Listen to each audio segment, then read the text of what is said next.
Hi there, it's Friday the 11th of October 2019. I'm Steve Towers. Welcome to ITB, coming to you today from Chicago. Let's get started.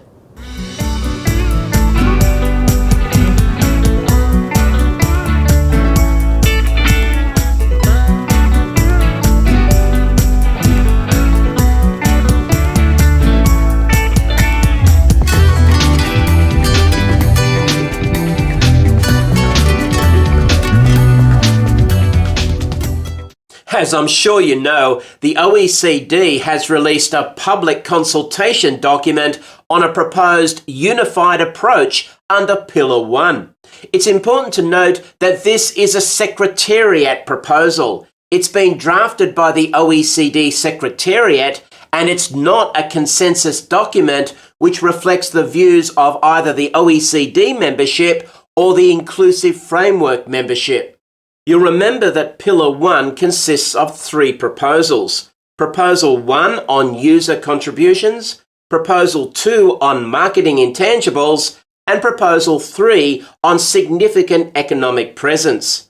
According to the consultation document, this unified approach is intended to reflect the significant commonalities between the 3 proposals. However, in my opinion, the unified approach is effectively Proposal 2 on marketing intangibles. The consultation document requests public comments by the 12th of November. There will then be a public consultation meeting on the unified approach in Paris on the 21st and 22nd of November. For a copy of the consultation document, please go to our website or app.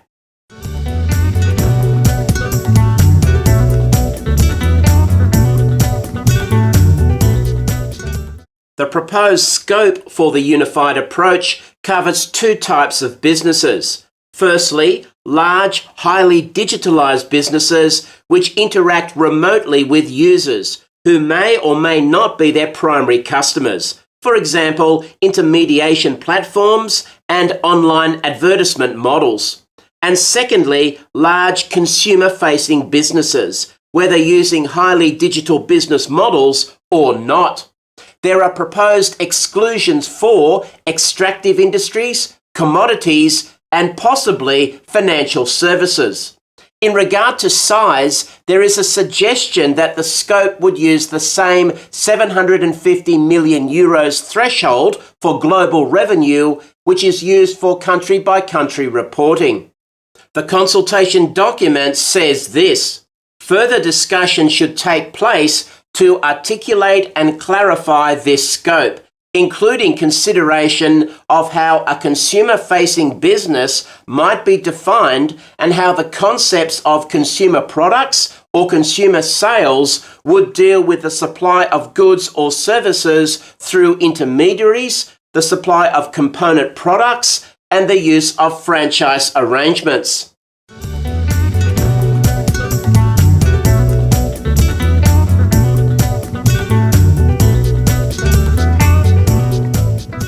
For multinational groups which are within scope, the new Nexus rule will determine whether the unified approach will apply to that group in regard to a particular jurisdiction.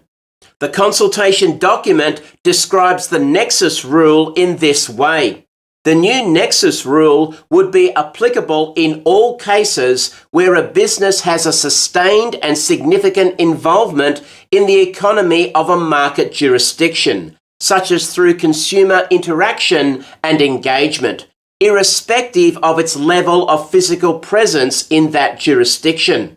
The simplest way of operating the new rule would be to define a revenue threshold in the market, the amount of which could be adapted to the size of the market, as the primary indicator of a sustained and significant involvement in that jurisdiction.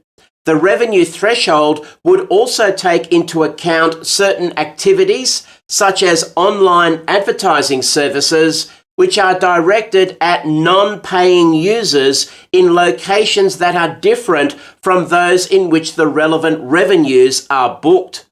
This new nexus would be introduced through a standalone rule, on top of the permanent establishment rule to limit any unintended spillover effect on other existing rules.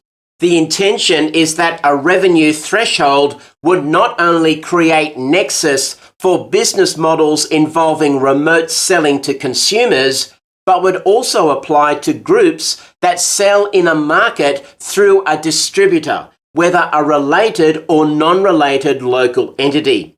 This would be important to ensure neutrality between different business models.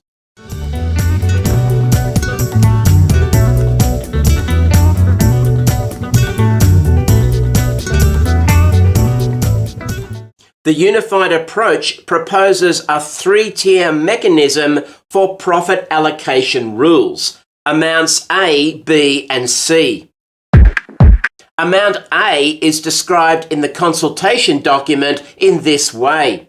Amount A would be a new taxing right for market jurisdictions over a portion of within-scope M&E Group's deemed residual profit. This could potentially be calculated on a business line basis. In broad terms, this deemed residual profit would be the profit that remains after allocating what would be regarded as a deemed routine profit on activities to the countries where the activities are performed. This would be determined by simplifying conventions and require the determination of the level of the deemed routine profit and also a decision on the proportion of the deemed residual profit that should go to the market, which in turn would be allocated to particular markets meeting the new nexus rule through a formula based on sales. Percentages remain to be determined and would be part of the consensus-based agreement among inclusive framework members. The consultation document contains an appendix which elaborates on the calculation of amount A and identifies 4 steps. Step 1 is the identification of the M&E Group's profits. This could be derived from the group's consolidated financial statements, like CBC reporting. And the appendix notes this: the fact that the profitability of an M&E Group can vary substantially across business lines, regions, or markets suggests that the relevant measure of profits may need to be determined on a business line and/or regional and/or market basis. Step 2 is to exclude the deemed routine profits in order to determine the deemed residual profits. The appendix states this: the deemed routine profits are profits which would be regarded as rewarding routine functions. The level of profitability deemed to represent such routine profits could be determined using a variety of approaches, but a simplified approach would be to agree a fixed percentage or percentages, possibly with variances by industry. Step 3 is to determine the amount of the deemed residual profits which relates to marketing jurisdictions. This would be calculated using a simplified convention, such as an internationally agreed fixed percentage, although it is possible that different percentages might be applied to different industries or business lines. The appendix explains the need for this split. Once profits in excess of the stipulated level of profitability are deemed to be the group's residual or non-routine profits, it is then necessary to determine the split of those deemed non-routine profits between the portion that is attributable to the market jurisdictions and the portion that is attributable to other factors such as trade intangibles, capital and risk, etc. And step 4 is to allocate the step 3 amount among the eligible market jurisdictions. This allocation would be based on a previously agreed allocation key, using variables such as sales. And now to amount B, which is described in the appendix in this way.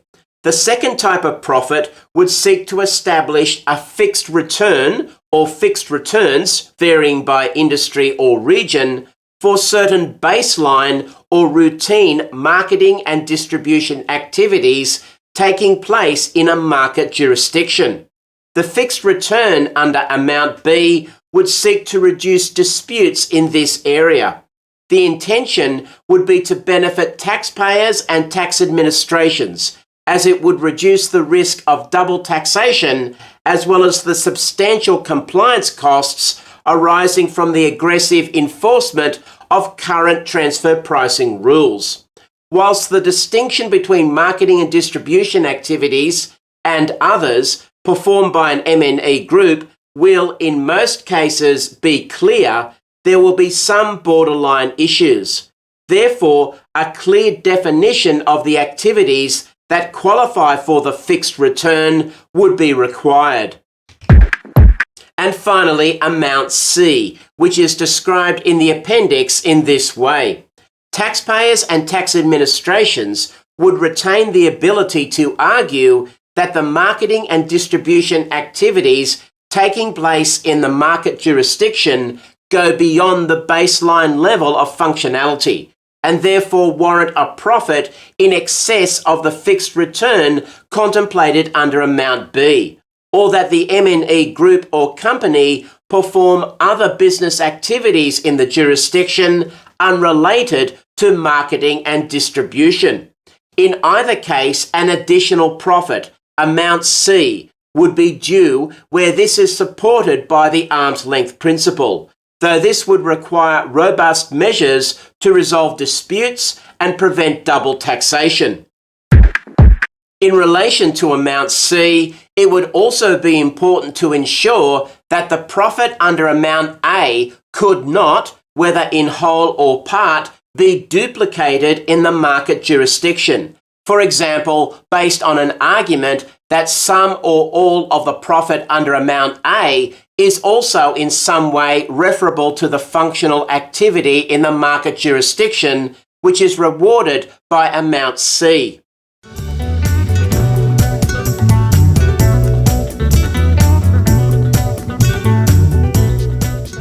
The consultation document identifies a number of pending key questions on which further work is required, including definition of activities under Amount B, international agreement on the percentages to use in the simplifying conventions, possible different treatment for different business models, elimination of double taxation including double counting, treatment of losses, and compliance and collection issues.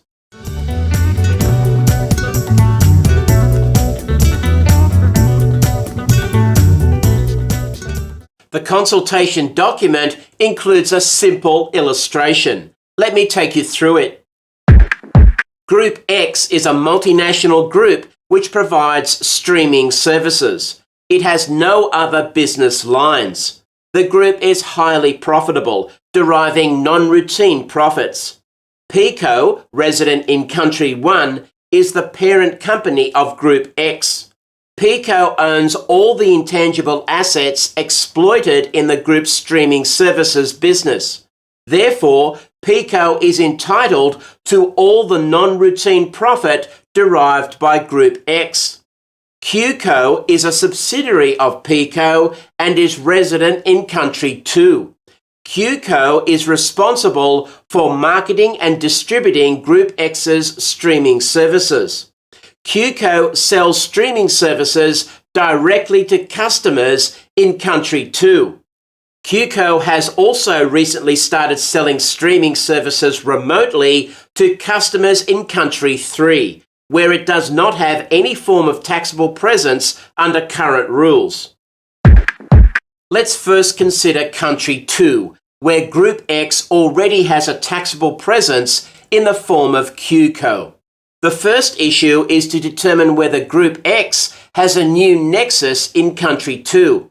The consultation document asks us to assume that yes, QCO makes sufficient sales in Country 2 to meet the revenue threshold.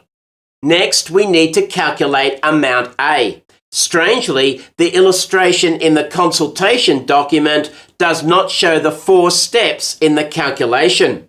According to the consultation document, Country 2 can levy the tax relating to amount A directly on PICO, the owner of the deemed non-routine profit. There's also the possibility that QCO could be held jointly liable for the tax due. Relief from double taxation would be provided to PICO by foreign tax credit or exemption in Country 1. Then we need to calculate amount B, where QCO would be the taxpayer for the fixed return for baseline marketing and distribution activities. And the final step concerns amount C. If Country 2 considers that QCO should have additional profits taxed under the arm's length principle because its activities go beyond the baseline marketing and distribution activities, then QCO would be subject to tax on amount C. Now let's turn to Country 3, where Group X does not have a taxable presence under the current rules. The first issue is to determine whether Group X has a new nexus in Country 3. The consultation document asks us to assume that QCO does make sufficient sales in Country 3 to meet the revenue threshold. Next, we need to calculate amount A. And again, the illustration in the consultation document does not show the 4 steps. According to the consultation document, Country 3 can levy the tax relating to amount A directly on PICO. And as Group X does not have an in-country presence in Country 3, amounts B and C would not apply.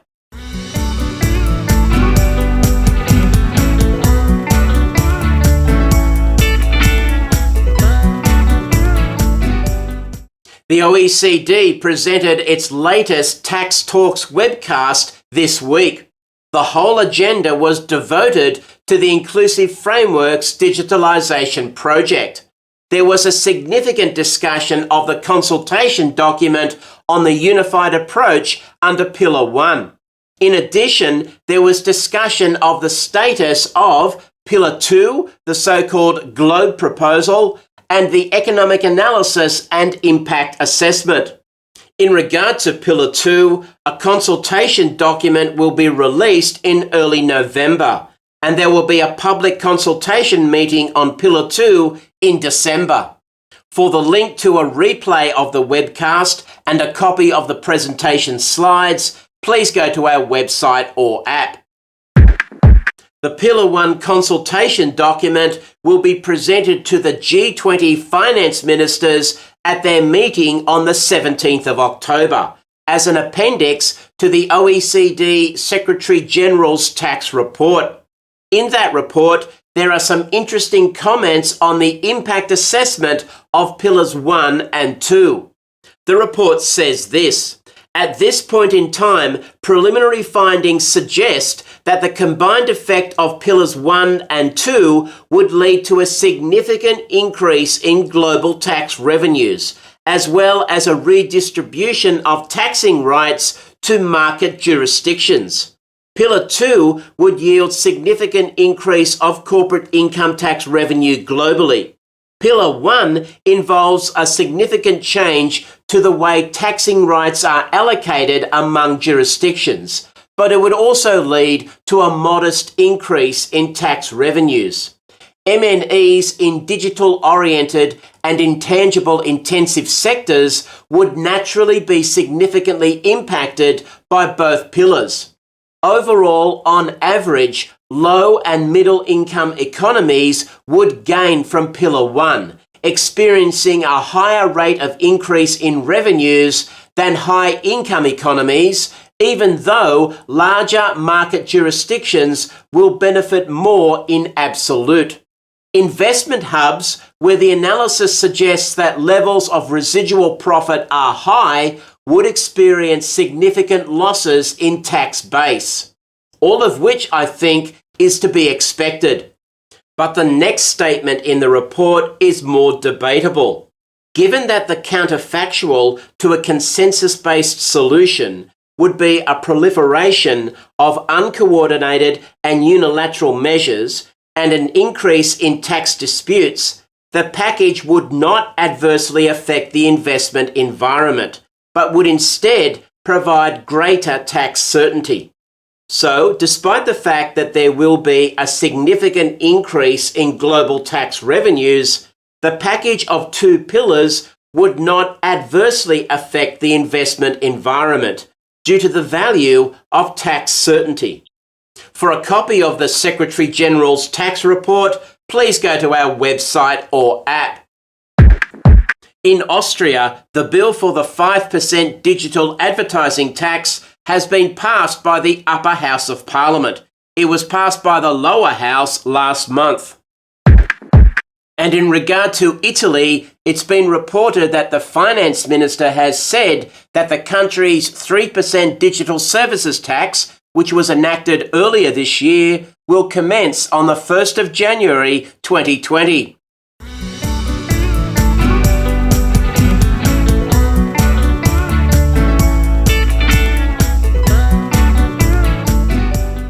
In Australia, the tax authorities have released for public comment draft guidance on the calculation of GST input tax credits for providers of financial supplies.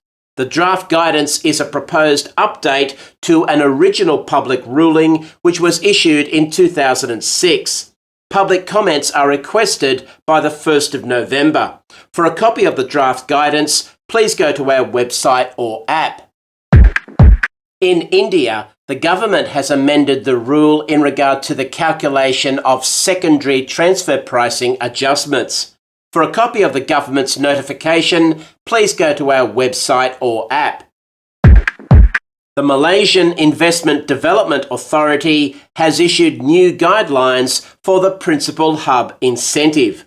The new guidelines are applicable to applications which are made to MIDA in the period from the 1st of January 2019 to the 31st of December 2020. For a copy of the new guidelines, please go to our website or app. In Taiwan, the government has amended the regulations concerning withholding tax on Taiwan-sourced service income or business profits derived by a non-resident company with no fixed place of business or business agent in Taiwan. Currently, a 20% gross level withholding tax is routinely withheld by Taiwanese payers, despite the existence of deductible expenses. Securing a partial refund of the withholding tax is difficult in practice. Under the amendment, a non-resident company can now seek pre-approval from the tax authorities to apply both a deemed profit ratio and an onshore contribution ratio at the time of the withholding.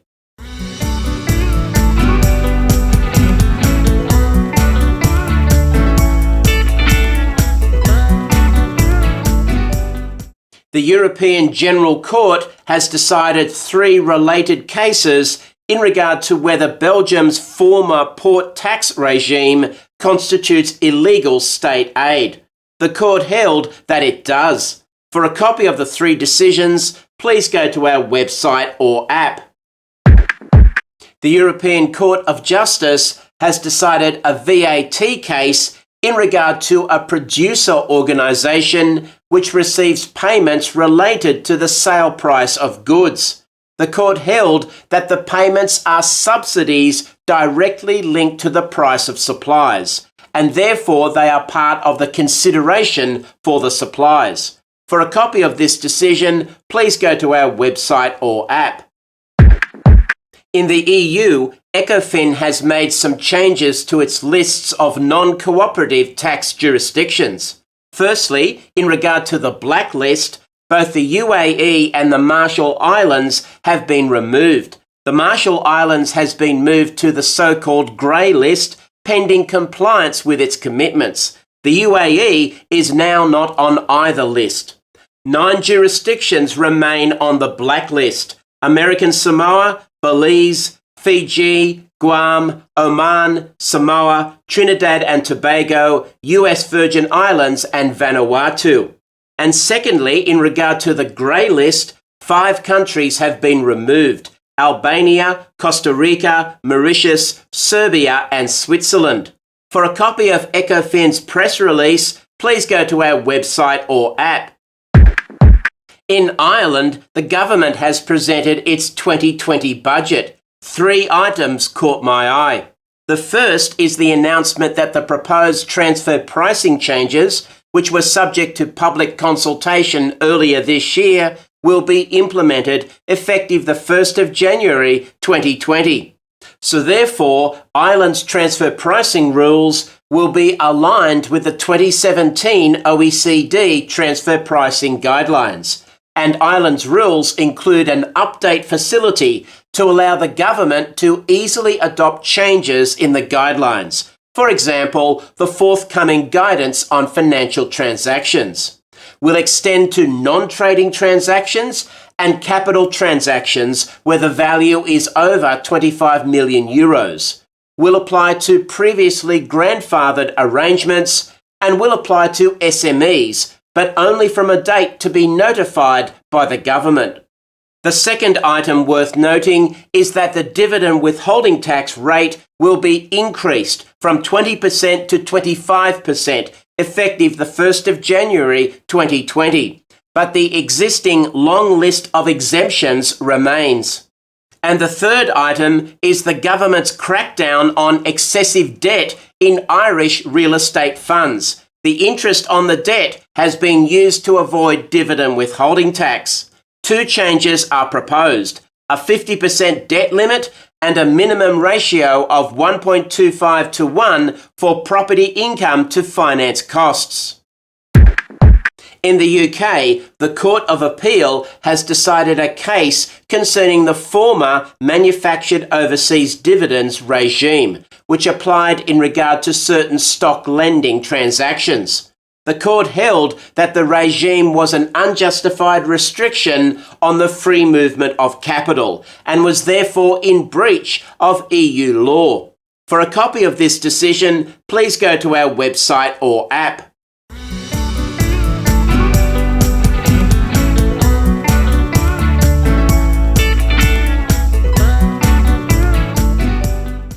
In Malawi, the government has presented its 2019-2020 budget. Only 2 items caught my eye. The withholding tax rate on technical fees is increased from 10% to 20% to align with the withholding tax rate on service fees. And the government announced a 1% withholding tax on non-bank mobile money transactions based on the transaction amount. However, that 1% withholding tax didn't last for long. The government withdrew the proposal this week after heavy criticism from the country's main telecom operator and from a consumer group.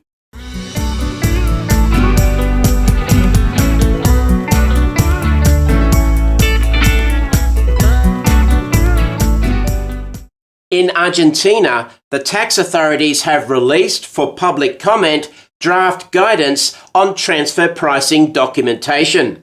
Notably, for the first time, the tax authorities will allow the use of a foreign-related party as the tested party, provided the taxpayer supplies additional information about the foreign party, in Spanish, of course.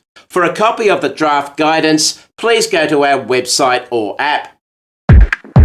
In Brazil, the tax authorities have issued guidance in regard to cost-sharing agreements. The guidance covers the conditions to qualify as a cost-sharing agreement and the tax treatment of payments if the agreement does not satisfy those conditions. For a copy of the guidance, please go to our website or app. In the US, Treasury and the IRS have released 2 sets of final regulations concerning partnership liabilities. For a copy of the 2 sets of regulations, please go to our website or app. The US Treasury and IRS have issued proposed regulations in regard to the tax consequences of the transition to the use of reference interest rates other than interbank offered rates. Treasury has also issued a press release on this topic. For a copy of both the proposed regulations and the press release, please go to our website or app. And the IRS has released guidance on the tax treatment of certain virtual currency transactions. For a copy of the guidance, please go to our website or app.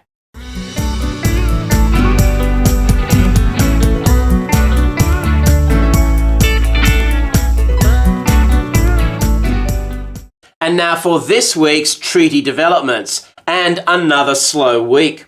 All we've had is one treaty signed and one protocol enter into force.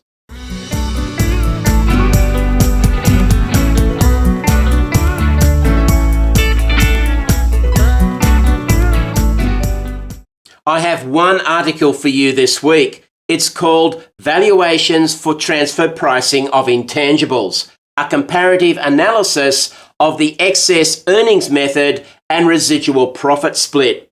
It's written by Giandomenico Petronella and it's published in the IBFD's International Transfer Pricing Journal. In the words of the author, this article focuses on valuation techniques for intangibles, with the aim of demonstrating the problematic comparability between the results obtained through the application of methods designed, 1, for financial reporting purposes, namely the excess earnings method, EEM, and 2, for TP purposes, namely the residual profit split, RPS.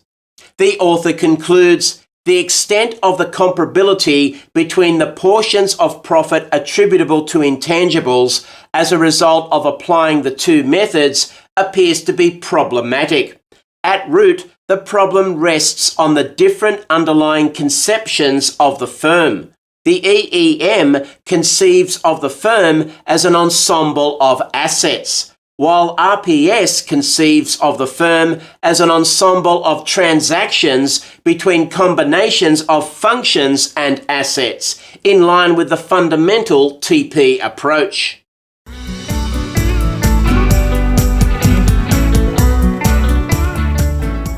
Well, that's the way it is this Friday, the 11th of October, 2019. I'm Steve Towers in Chicago. Have a great weekend.